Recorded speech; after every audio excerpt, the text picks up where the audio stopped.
Selamat siang, kita bertemu lagi pada hari ini dengan topik pembahasan tentang strategi pelaksanaan atau SP pada pasien dengan resiko perilaku kekerasan. Strategi pelaksanaan pada pasien resiko perilaku kekerasan, kita menggunakan komunikasi terapeutik, di mana ada dua, yaitu pada tahap pra-interaksi dan tahap interaksi, yaitu dengan menggunakan 3 langkah, yaitu fase orientasi, fase kerja, dan fase terminasi. Selamat siang Bapak, perkenalkan Pak, nama saya Christianus Trias Podo. Bapak bisa panggil saya Bapak Podo, saya adalah perawat di ruangan ini. Dengan Bapak Abdurrahman ya. Bapak biasanya dipanggil siapa? Oh, Pak Rahman ya. Bapak tanggal lahirnya kapan Pak? Baik, berarti sudah tepat ya bahwa saat ini saya berbicara dengan Bapak Abdul Rahman. Gimana Bapak perasaannya hari ini? Oh, syukurlah kalau Bapak sekarang kondisinya lebih tenang lagi. Masih ada perasaan kesal atau marahnya Pak? Oh, masih ada. Bagaimana ceritanya Pak? Ada kejadian apa sampai Bapak jadi kesal atau marah? Oh, jadi semalam ada teman Bapak di kamar yang ribut ya Pak, sehingga Bapak tidak bisa tidur. Nah, pada waktu kesalnya Bapak lakukan apa Pak? Tidak ada. Oh, jadi yang Bapak lakukan adalah marah ya Pak ya, ngoceh-ngoceh dengan teman Bapak. Ada yang lain yang Bapak lakukan? Oh, sempat membanting tempat tidur ya Pak ya. Baik. Apakah dengan Bapak seperti itu masalahnya selesai? Tidak ya Pak ya. Baiklah, bagaimana kalau hari ini sekarang kita diskusi tentang perasaan marah Bapak supaya nanti Bapak bisa mengendalikan dan mengontrolnya. Apakah Bapak setuju? Bagaimana kalau kita diskusinya selama 30 menit Pak? Bapak maunya kita diskusi di mana? Bagaimana kalau kita diskusinya di ruang konsultasi saja? Oke Bapak. Baik, tadi Bapak menceritakan bahwa Bapak ada rasa kesal dengan teman sekamar Bapak ya. Apakah ada kejadian lain yang menyebabkan Bapak marah? Waktu sore disuruh-suruh sama perawat ya Pak ya, untuk mengambilkan air minum. Nah, pada waktu Bapak marah, baik yang waktu sore maupun malam itu, apa yang terjadi pada Bapak? Apakah tangan Bapak sempat mengepal? Oh iya Pak ya. Apakah mata melotot? Apakah muka Bapak menjadi merah? Apakah eh, Bapak menjadi keringat dingin, jantung berdebar-debar? Baik, berarti ada 6 tanda dan gejala Pak ya, yang Bapak alami ketika Bapak sedang marah. Baik Bapak, akibatnya apa sih Pak waktu Bapak marah? Oh, jadi perawat-perawat menjadi takut ya Pak sama Bapak ya? Kalau yang malam bagaimana Pak akibatnya? Oh, teman-teman sekamar juga menjadi takut.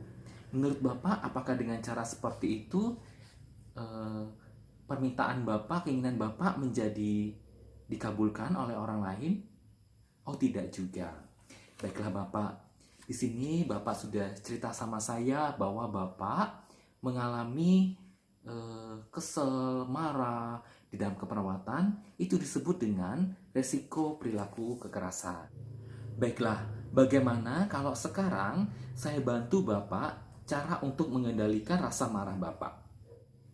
Cara yang pertama adalah dengan latihan fisik Pak, yaitu relaksasi tarik nafas dalam dan mukul bantal kasur atau dengan olahraga.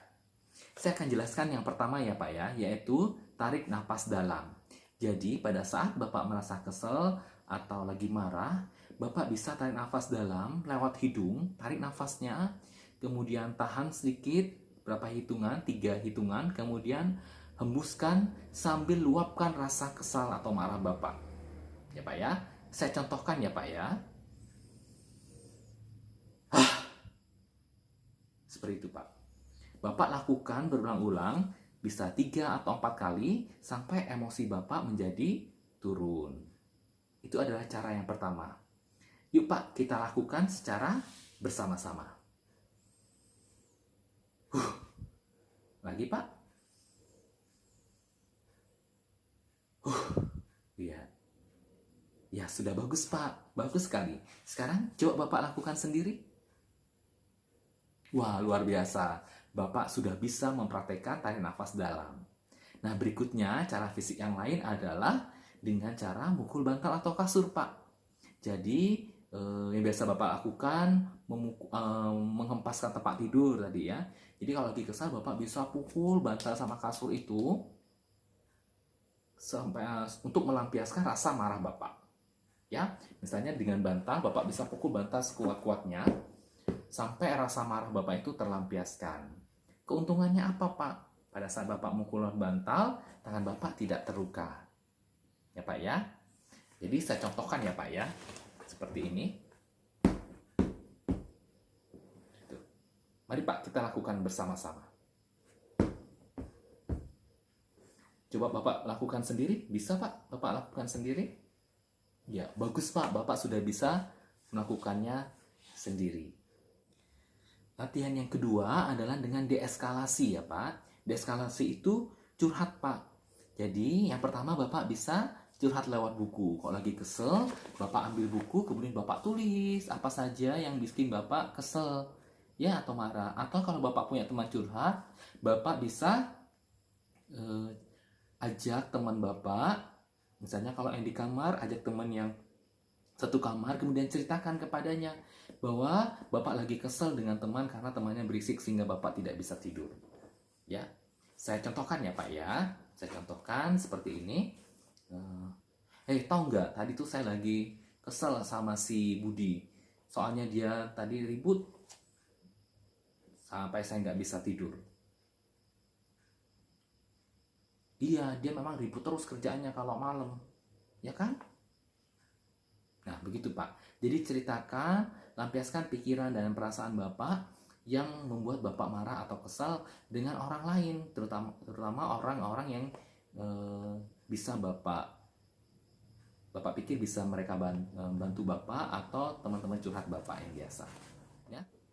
Cara berikutnya adalah bicara yang baik. Ya Pak ya.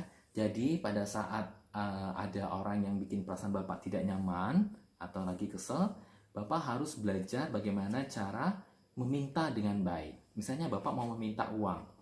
Ya, saya contohkan ya Pak ya. Cara meminta dengan baik adalah minta tolong dong bagiin saya uang 10.000 karena saya mau membeli makanan. Pakai kata tolong ya Pak ya kalau meminta sesuatu dengan orang lain. Atau kalau boleh gitu ya, minta tolong misalnya dibukakan pintu, minta tolong ambilkan air, minta tolong berikan makanan.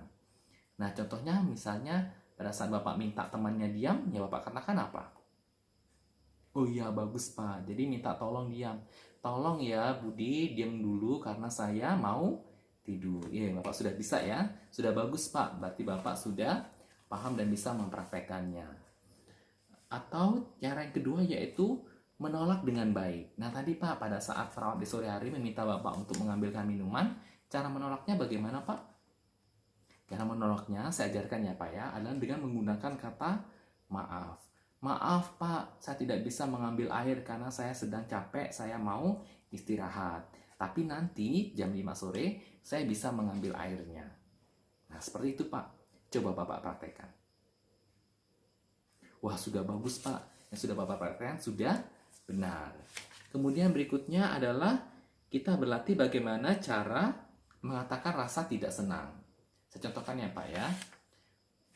Maaf, saya tidak senang, saya tidak suka sama kamu kalau kamu bersikap seperti itu sama saya. Maaf, saya tidak senang, saya tidak suka sama kamu kalau kamu selalu ribut di kamar. Begitu.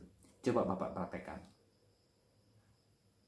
Wah bagus Pak, Bapak sudah bisa mempraktekkan. Baik, bagaimana Pak perasaannya setelah kita diskusi tadi? Oh, senang ya Pak ya. Bagaimana, ada sedikit lega nggak Pak? Lega.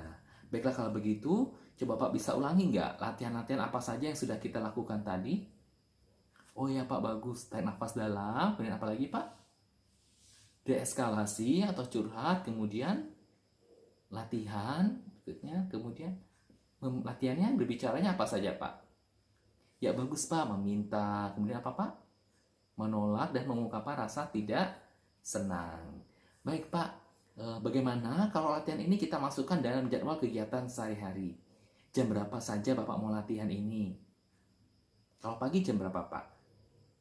Jam 8. Saya tulis ya, Pak, ya, jam 8. Kalau sore Bapak mau latihannya jam berapa?